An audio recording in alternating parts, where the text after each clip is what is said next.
की जय। बोल संतोषी माता की जय। बोल संतोषी माता की जय। सिद्धि सदा सुंदर वर्ण गणनायक महाराज, दास आपका हो सदार, कीजिए जन के काज। जय शिव शंकर गंगाधर, जय जय उमा भवानी, सिया राम की जय, कृपा हरि राधा कल्याणी। जय सरस्वती जय लक्ष्मी, जय जय गुरु दयाल, देव विप्र गौ संत जय, भारत देश विशाल। चरण कमल गुरुजनों के नमन करूं मैं शीश, मोघर सुख संपत्ति भरो, देकर सुभाशीष। भक्त बंधुओं और बहनों, आज एक ऐसी पवित्र वार्ता चरित्र रूप में सुन रहे हैं कि जिसके करने से सब प्रकार का सुख, प्रसन्नता और शांति मिलती है।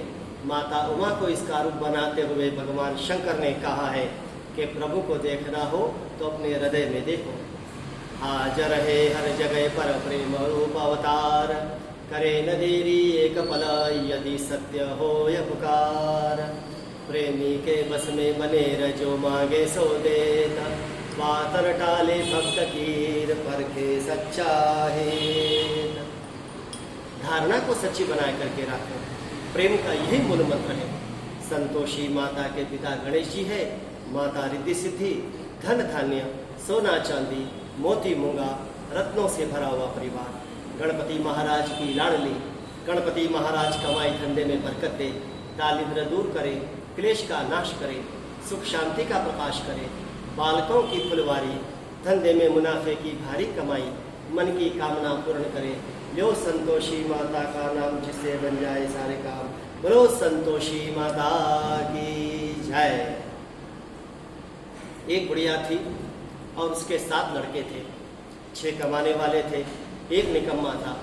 बुढ़िया माँ चहु पुत्रों को रसोई बना करके देती, भोजन कराती और पीछे से जो कुछ भी बचता वह 7वें को दे देती थी। परंतु वह बड़ा भोला भाला था, मन में कुछ विचार नहीं करता था। एक दिन वह अपनी पत्नी से कहने लगा कि देखो मेरी माँ मुझसे कितना प्रेम करती है। तब उसकी पत्नी कहने लगी, क्यों नहीं, सबका झूठा बचा हुआ तुमको खिलाती। तब वह कहने लगा कि भला ऐसा भी कहीं हो सकता है, मेरी माँ और मुझको झूठा खिलाए, यह मैं कभी भी नहीं मान सकता। तब बहू ने हंस करके कहा कि देख लोगे तब तो मानोगे। कुछ दिनों बाद घर में बड़ा त्योहार आया। घर में 7 प्रकार के भोजन और चूरमा के लड्डू बने। वह जांचने के लिए सर दुखने का बहाना करके पतला वस्त्र अपने सर पे ओढ़ करके रसोई घर में जा करके सो गया और कपड़े में से सब देखता रहा। जब चौ भाई भोजन करने के लिए आए, जब उसने देखा माँ ने उनके लिए सुंदर सुंदर आसन बिछाए, नाना प्रकार की रसोई परोसी और माँ उन्हें आग्रह करके जिमाती है। वह देखता रहा। जब चौ भाई भोजन करके उठ गए, जब उसने देखा माँ ने उनके झूठे थालियों में से लड्डुओं के टुकड़े उठाए, लड्डू बनाया, झूठन साफ करके बुढ़िया माँ ने पुकारा कि उठ बेटा, चौ भाई भोजन करके चले गए हैं, अब तू ही एक बाकी है, उठने कब खाएगा। तब वह कहने लगा कि माँ मुझे भोजन नहीं करना है, मैं परदेश जा रहा हूँ।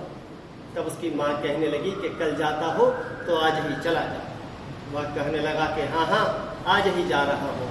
ऐसा कहकर वह घर से निकल गया। अब चलते समय बहुत ही याद आई। वह गौशाला में कंडे थाप रही थी। वहाँ जाकर के कहने लगा कि हम जावे परदेश को आवेंगे कुछ काल, तुम रहियो संतोष से धर्म आपणो पार। तब उसकी पत्नी कहने लगी कि जाओ पिया आनंद से हमरो सोच हटाय, राम भरोसे हम रहे ईश्वर तुम्हें सहाय। देव निशानी आपने देख धरो मैं धीर, सुधी मत विसारियो राखियो मन गंभीर। तब वह कहने लगा कि मेरे पास क्या है, यह अंगूठी है सो तुम ले लो और कुछ तुम्हारी निशानी मुझको दे दो। तब उसकी पत्नी कहने लगी कि मेरे पास तो कुछ भी नहीं है, यह गोबर से भरा हुआ हाथ है।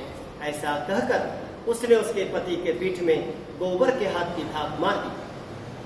अब चल दिया। चलते चलते दूर देश में पहुंचा। वहाँ एक साहूकार की दुकान थी। वहां जाकर के कहने लगा कि भाई मुझे नौकरी पर रख लो। व्यापारी को जरूरत थी, बोला रह जाओ। लड़के ने पूछा कि तनख्वाह क्या दोगे। साहूकार ने कहा कि काम देख करके दाम मिलेगा। अब क्या था, साहूकार की नौकरी मिल गई। अब वह सवेरे 7 बजे से 2 बजे तक नौकरी बजाने लगा। साहूकार के 7-8 नौकर थे, वे सब चक्कर खाने लग गए। यह तो बहुत ही होशियार बन गया। सेठ ने भी काम देखा और 3 महीने में ही उसे आधा मुनाफे का हिस्सेदार बना लिया। 12 वर्षों में नामी सेठ बन गया। अब क्या था, मालिक सारा कारोबार इसके ऊपर छोड़ करके बाहर चले गए। अब बहू पर क्या बीती है सो सुनो।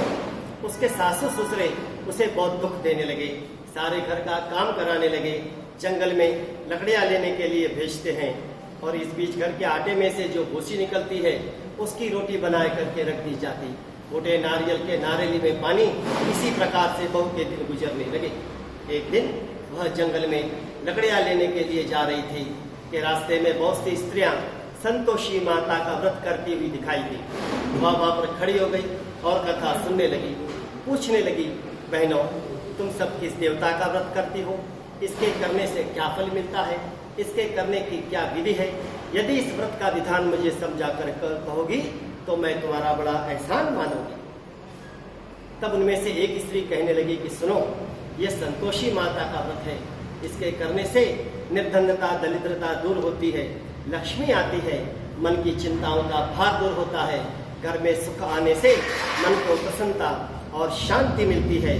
निपुत्री को पुत्र मिले, स्वामी बाहर गया हो तो शुक्र आवे, कुंवारी कन्या को मनपसंद का वर मिले, राजद्वार में मुकदमा चलता हो तो निपट जावे, कलह क्लेश की निवृत्ति हो जावे, सुख शांति हो जावे, घर में धन जमा हो जावे, पैसा जायदाद का लाभ हो जावे, रोग दूर हो जावे और जो कुछ भी मन में कामना हो वह सब संतोषी माता की दया से पूरी हो जावे, इसमें संदेह नहीं। तब वह पूछने लगी कि यह व्रत कैसे करना चाहिए, यह भी बताओ तो बड़ी कृपा होगी। तब उनमें से एक स्त्री कहने लगी कि सुनो, 1.25 आने का गुड़ चना लेना, इच्छा हो तो 5.25 आने का लेना, 1.25 रुपए का लेना, बिना परेशानी श्रद्धा और प्रेम से जितना भी बन सके सवाया लेना, 1.25 पैसे से 5.25 आने तक का, इससे भी ज्यादा जितनी अपनी शक्ति है उतना लेना। प्रत्येक शुक्रवार को निरार रह करके कथा कहना सुनना, इसके बीच कर्म टूटे नहीं, लगातार नियम पालन करना। सुनने वाला कोई न मिले तो घी का दीपक लगाए, उसके आगे जल के पात्र को रख करके कथा कहना, परंतु नियम न टूटे। और जब कार्य सिद्ध हो जावे तब व्रत का उद्यापन करना चाहिए। उद्यापन मिठाई से राटे के खाजा, इसी प्रमाण से खीर और चने का शाक करना, 8 लड़कों को इस पे भोजन कराना, यथाशक्ति दक्षिणा दे, माता का नियम पूरा करना। उस दिन घर में कोई खटाई न खावे। यह सुनकर के बुढ़िया के लड़के की बहू चल दी, रास्ते में लकड़ी के बोझे को बेच दिया, उन पैसों से गुड़ चना लिया और व्रत की तैयारी करी। आगे चली तो सामने मंदिर देखा, पूछने लगी कि यह मंदिर किसका है। तब सब लोग कहने लगे कि यह संतोषी माता का मंदिर है। तब तो माता के मंदिर में गई, मातेश्वरी के चरणों में गिर करके रोने लगी, तीनों विनती करके कहने लगी कि माँ हम मूर्ख है, अज्ञानी है, पापनी है, तुम्हारे व्रत का नियम हम नहीं जानते। हे माता जगत जननी, हमारा दुख दूर करो, हमारा दुख दूर करो।